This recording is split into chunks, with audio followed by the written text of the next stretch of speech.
7:33. Bueno, y el gobierno ha anunciado que a partir de la próxima semana se citarán a elaborar un nuevo presupuesto para llevarlo a la Asamblea Nacional. Esto ante la crisis política y social que vive el país. Pero hay sectores que ya están pidiendo recortes puntuales a la Asamblea Nacional y a la planilla, que nos cuesta 1.500 millones de dólares. Hoy con nosotros Raúl Moreira, economista, catedrático, para analizar este tema. Profesor, le agradezco muchísimo poder estar con nosotros aquí. Y bueno, yo tendría que primero pedirle a usted su evaluación de lo que está pasando y económicamente hablando, ante qué panorama estamos en este momento. Buen día, Castalía, gracias. Saludos a toda la audiencia de TVN y TVN Radio. Gracias por invitarme. La situación que está viviendo Panamá es una situación política, económica y socialmente muy difícil, que no va a tener efecto solamente ahora, sino un impacto a mediano y probablemente largo plazo que nos va a afectar a todos por igual. Entonces, hay números que hablan de las posibles afectaciones de esta situación, que hablan, por ejemplo, de 1.700 millones de balboas, que el comercio se puede afectar 600 millones y más. Pero cuando las personas ven estas cifras, piensan, ah, no, pero estos son empresarios que se van a afectar. Ese no es el problema mío. No, al contrario. Cuando usted ve en el caso de Colón, que es mi provincia, personas humildes que tienen que ir a trabajar a la zona libre y para llegar tienen que cruzar 8 cierres en los cuales cada uno tiene que pagar peajes. Hasta 8 balboas de ida y 8 balboas de vuelta. Y encuentra el jefe inescrupuloso que dice, ese no es mi problema, tú tienes que llegar como sea. Esa persona pierde su empleo. Los individuos que se defienden del día a día, que no pueden abrir, las pequeñas y medianas empresas, que ya muchas han cerrado, eso no es una gran empresa que se está afectando. Estas medidas que se están tomando están afectando al propio pueblo que se dice que se está defendiendo, no tanto al gobierno nacional ni a las grandes empresas. Así es. A lo largo de los últimos meses ha habido un clamor sostenido de la cantidad de dinero que se ha ido distribuyendo en las partidas, en los fondos a los consejos municipales, que sin que se rinda cuenta clara, en los auxilios económicos, en la planilla estatal, en el presupuesto de la Asamblea, que ahora estaban rondando en los 200 millones para el próximo año. Y el gobierno, ante la crisis, ha dicho, hay que hacer un nuevo presupuesto. ¿Qué cosas puntuales tiene que tomar el gobierno ante esta crisis para poder llevar un nuevo presupuesto que nos permita al menos mantenernos a flote el próximo año? Bueno, el ministro de Economía y Finanzas ha señalado que se va a hacer un recorte generalizado, que a todos le va a tocar estos ajustes producto de la situación que se está dando, en la cual ellos consideraban que por lo menos 700 millones de balboas iban a venir producto del contrato minero, y ante la eventualidad que se va a declarar inconstitucional ese contrato, se están preparando. Pero ya este presupuesto había empezado muy mal. Un presupuesto que estaba creciendo 19%, 3 veces más de lo que iba a crecer la economía. 5.000 millones de dólares más. Sí, no tenía sustento. Entonces, lo que es evidente es que hay sectores que desde la pandemia están como desvinculados a la realidad nacional. Ejemplo claro es la Asamblea. ¿Cómo es posible que tengan una Asamblea, que tenga un presupuesto que va por 200 millones de balboas? El propuesto para este año. Pero la experiencia indica que con todos los ajustes que se hacen en el transcurso del año, puede llegar fácilmente hasta 280 millones de balboas, porque ellos tienen la facultad de subirse a través de ajustes y créditos extraordinarios. Entonces, si tú tienes una asamblea que hace 10 años te funcionaba perfectamente con 50 millones de balboas, ¿cómo sustenta un presupuesto de casi 250 para la asamblea? Frente a tantas necesidades que hay en el Instituto Oncológico, en el sistema de salud en general. El tema de la descentralización paralela fue una gasnatada. ¿Debe desaparecer los fondos de descentralización paralela? No. Paralela sí. ¿La paralela? Paralela sí. Hoy día nadie ha dado explicación de cómo las utilizaron. Hay sectores que recibieron 16 millones de dólares y no hemos recibido una sola explicación de qué se han gastado 16 millones de dólares. Esas son las cosas precisamente, Castalía, que hace que la gente no crea en absoluto en nada de lo que el gobierno plantea, aunque esté diciendo la verdad en algún momento, ya perdió la credibilidad. ¿Cómo es posible que una ley excelente de descentralización que asigna claramente cuánto le toca a un corregimiento o a un municipio y lo desvirtúas aumentándote 200 millones, pero solamente para tus juntas comunales de tus propios partidos de la alianza? Entonces, eso es lo que la gente ve. Y cuando el gobierno dice hay que ajustarse, lo primero que dicen, ¿y por qué no te ajustaste tú primero?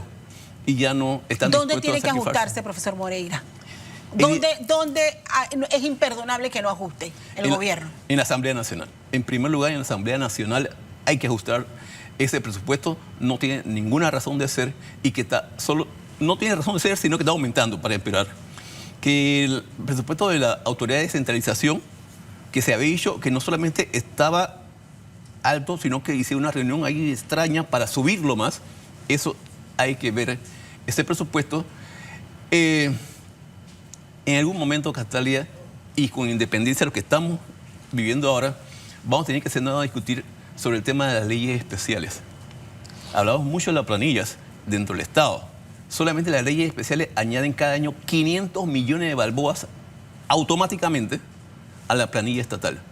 En algún momento ese tema se va a tener que discutir. Ahora bien, se suma otro ingrediente de preocupación.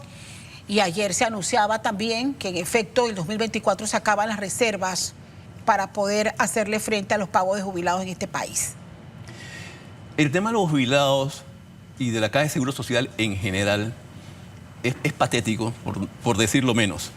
Una institución que tiene tanta responsabilidad ha sido secuestrada políticamente y las decisiones que se toman ahí no responden realmente a la solución de los problemas de los pensionados y de la atención a los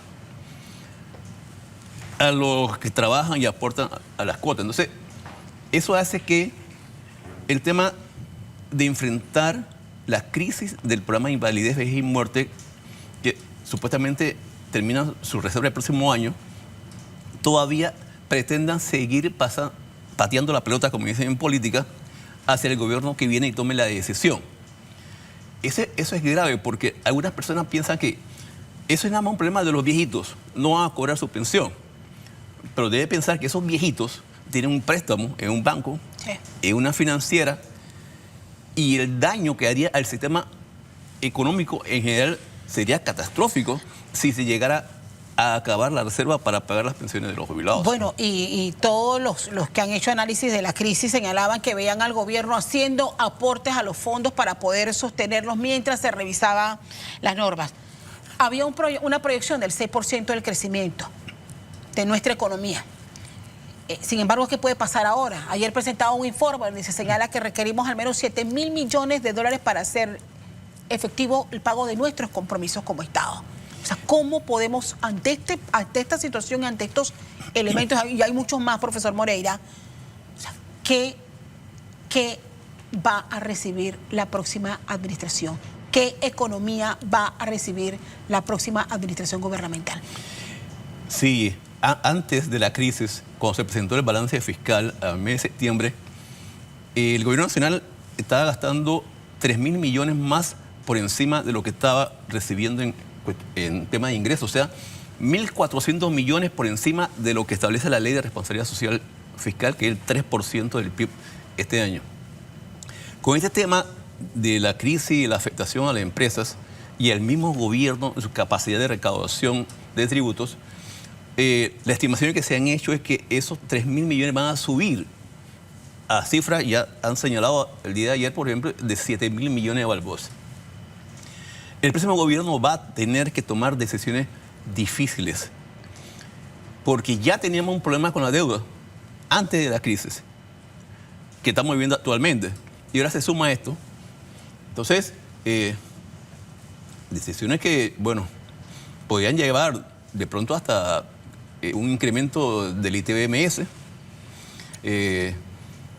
lo que había señalado, revisar el tema de las jubilaciones especiales, porque si no así que va a quebrar. El Estado no va a quebrar de ninguna manera. Pero un Estado puede quebrar. Pero es difícil que un Estado quiebre Panamá tiene todavía estamos lejos realmente de una situación O sea, estamos a posible tiempo de quiebra. hacer los ajustes. Todavía estamos, a pesar de lo crítico, estamos a tiempo todavía de hacer ajustes para no llegar a una situación de crisis. Pero sí va a tomarse medidas duras de ajuste y muchos sectores no van a tener la posibilidad de atender a la población como hubiera querido porque no se van a contar con los recursos que se requieren. ¿Qué pasa cuando se deje de percibir los ingresos de la mina? Si la Corte Suprema en efecto declara inconstitucional Debo decir este que contrato. el gobierno tuvo éxito en vender la imagen que Panamá era nada sin la mina, lo cual no es cierto. Panamá, la mina representa como el 4% del Producto Interno Bruto. Así es. Y tenemos otros sectores que generan más empleo, son más dinámicos que la misma mina. Entonces, el problema va a ser más que todo por la imagen a nivel internacional y el efecto que se puede tener en captación de inversiones directas en otro país. Porque se va a ver la imagen como que Panamá no es un país amigable para las inversiones por culpa del mismo gobierno. Pero no porque realmente Panamá sin la mina no sea nada. Panamá era mucho antes que se empezara a explotar la minería en otro país. Y lo puede seguir siendo. Bueno, habrá tiempo para hacer el siguiente análisis, que es hacia qué tipo de economía debemos migrar nosotros. Y se ha llegado el momento de cambiar justamente el modelo económico en el cual nos hemos basado en los últimos años. Profesor, le agradezco muchísimo. Eres Raúl Moreira, catedrático y economista esta mañana con nosotros. 7 de la mañana, 45 minutos.